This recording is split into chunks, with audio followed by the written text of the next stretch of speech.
We're live.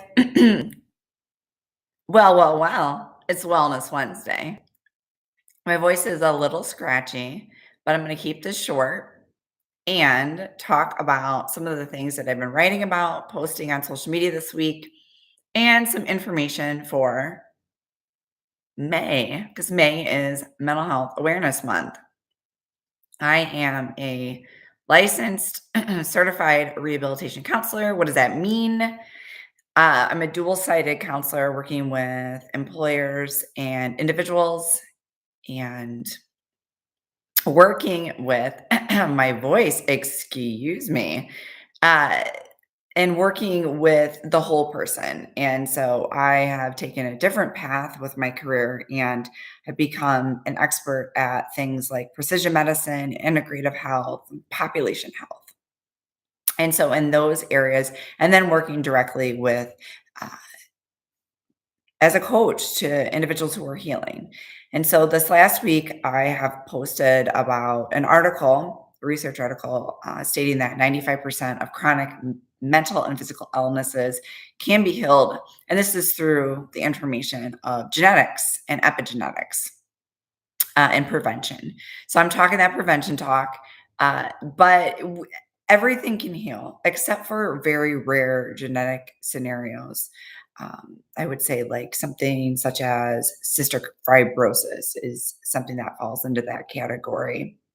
Everything else is something that through lifestyle intervention, and I think a lot of times when I say lifestyle or interventions, people are thinking, oh, we were just talking about eating more vegetables. Yes, I am talking about eating more vegetables, but I'm also talking about stress, healing childhood trauma, healing uh, healing stress, and is taking radical self care of ourselves, playing, not working 18 hours a day, working at workplaces that have good cultures, that build people up rather than tear people down and honor uh, not having a work life balance. So those are the things. I put an article on my website, thepaleocounselor.com. That's out there. And I did write a stress prescription that takes 5 minutes. 5 minutes of these practices, if you do every day, you can start to heal. And a while back, I defined what my belief of healing is. A lot of times people think it's a cure, and that's not what I'm talking about.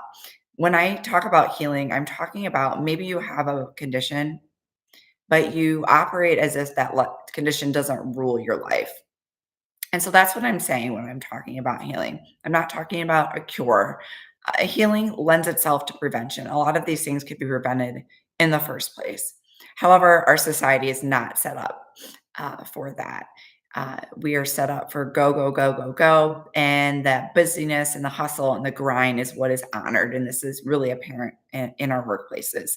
I did just post about this, about rest and relaxation needs to become viral and it needs to come back.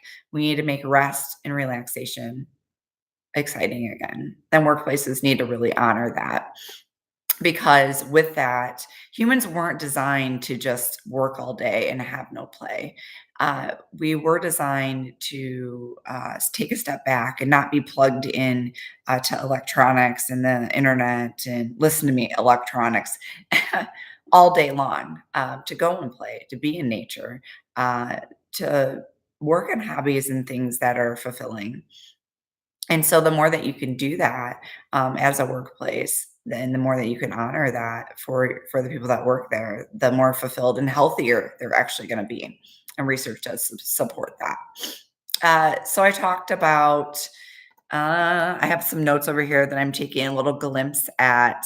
I talked about forgiveness this week. I think forgiveness is one of the biggest self-help pieces that we can do, to start to forgive others is to let go some of the things that we're holding on to.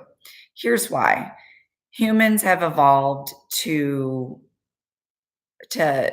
we don't deal with uncertainty well. We evolved from tribes that hunted and gathered, and real animals were chasing us down and we were fighting for survival. We don't do that now, but we're still running from things in our mind in our modern culture. So we need to learn how to forgive ourselves because we are making up stories where we don't have information. So a lot of our regrets, and I don't really believe in regrets, but a lot of the regrets that people have is when they told themselves what an outcome would be. They filled in a story of what life would be. And then when life doesn't live up to that, then they feel regret, like if they lost something. But you didn't lose anything. It was just a story you were making up in the first place. And so when you know that, you can kind of loosen the grips of those things. One of the things that I do work with clients that come to me for coaching is I go through their timeline, their life history up until now, and we journal and to forgive along the different periods that we're holding on to because that stays within our body. I do a lot of limbic system healing. I work with a lot of clients that they've tried everything. They've gone and they've done everything the medical model has told them to do, and they still aren't healing, but they know that they can heal. They still have hope and they believe that there's another way. Spoiler alert, there's many roads to Rome. There's many ways to heal. And so I am that bridge between meeting the person where they're at, what do they believe that can heal them, and then plugging them into the thing that or the modality that they heal, that they believe that they can heal. And so I use a lot of different tools, all evidence-based, but if someone is leaning more this way than that way, then we're gonna go that way. I mean, humans have to believe, from a psychology standpoint that what they're going to do is going to work for them, and the more that you have belief in that, the more that that's gonna work.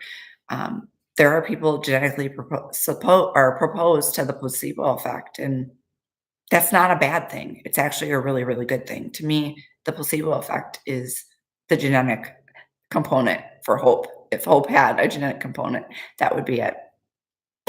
Okay.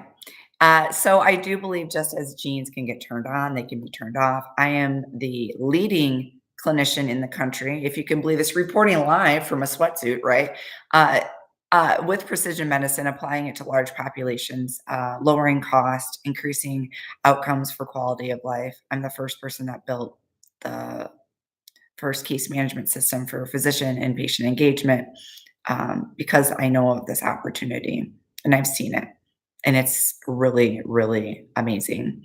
So it's Mental Health Awareness Month. Here's the deal. I'm not anti-medication. A lot of people think that I they think they put me in this box and I'm holistic, and I am, but I also am all of these other things. I'm also integrative. I also believe in um, the latest and greatest technology innovation. I'm big on putting uh, healthcare information on blockchain. I'm big on automation. I'm big on the newest research as well. But I do want us to understand and honor the time-honored, pieces of health that have worked, like getting sleep, those kinds of things, eating vegetables. Yes, that needs to be our baseline, and then what? And then what can we add on to that? So I'm holistic and I am all of these other modalities. I did post about all like integrative health, all the different pieces, Eastern, Western, precision, integrative, holistic, lifestyle, mental health, trauma, all the different pieces that one must, your spiritual, your mental, all of the components that need to be added to really honor the whole person.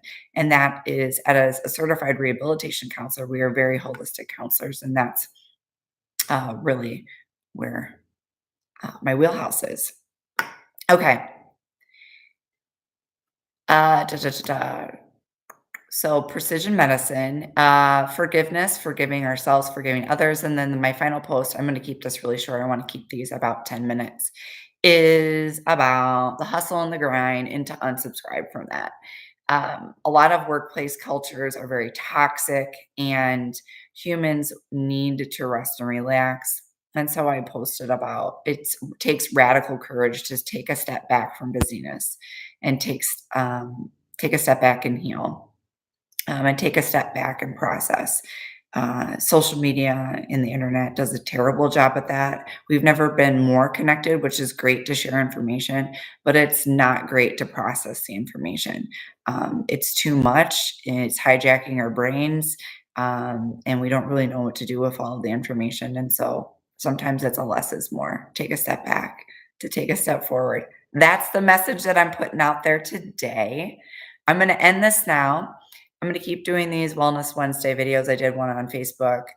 Please follow me on my social media channels. I have a website. I'm posting more research articles on there. I'm on Instagram. Everything's at the Paleo Counselor. So thepaleocounselor.com, Instagram, Pinterest, Facebook, Paleo Counts at the Paleo Counselor. Twitter is the only one that's different, is just Paleo Counselor. And then you can find me on LinkedIn, Shannon Myers, MSCRC, MYERS, be the name Oakley on LinkedIn.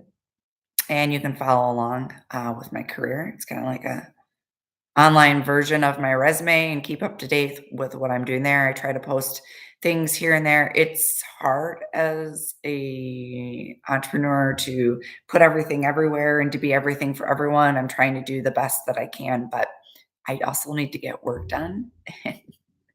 So the stuff doesn't pay the bills. Hugs don't pay the bills. What does is when people refer to me. I have a friendly partnership with a couple of the functional medicine doctors and where I'm at and therapists. And across the United States, I have partnerships. I'm at the Harkin Institute. I'm at Drake University.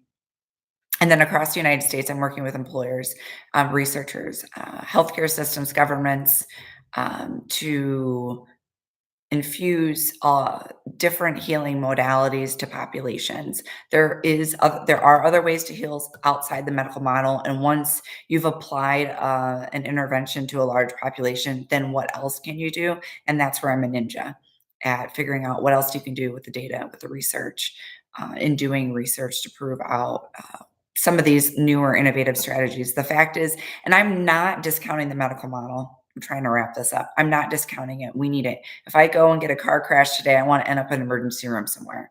I'm just saying that everything has its place. And I do state this in my article. The medical is great at emergency care, but for true radical healing and getting to the root issue, it doesn't do a good job. And that's a lot of costs are tied: emotional, societal, family cost, quality of life, but then also healthcare costs, employer costs, loss in productivity can all be tied to that. So I'm going to rest what I teach. My voice is going. I need to rest.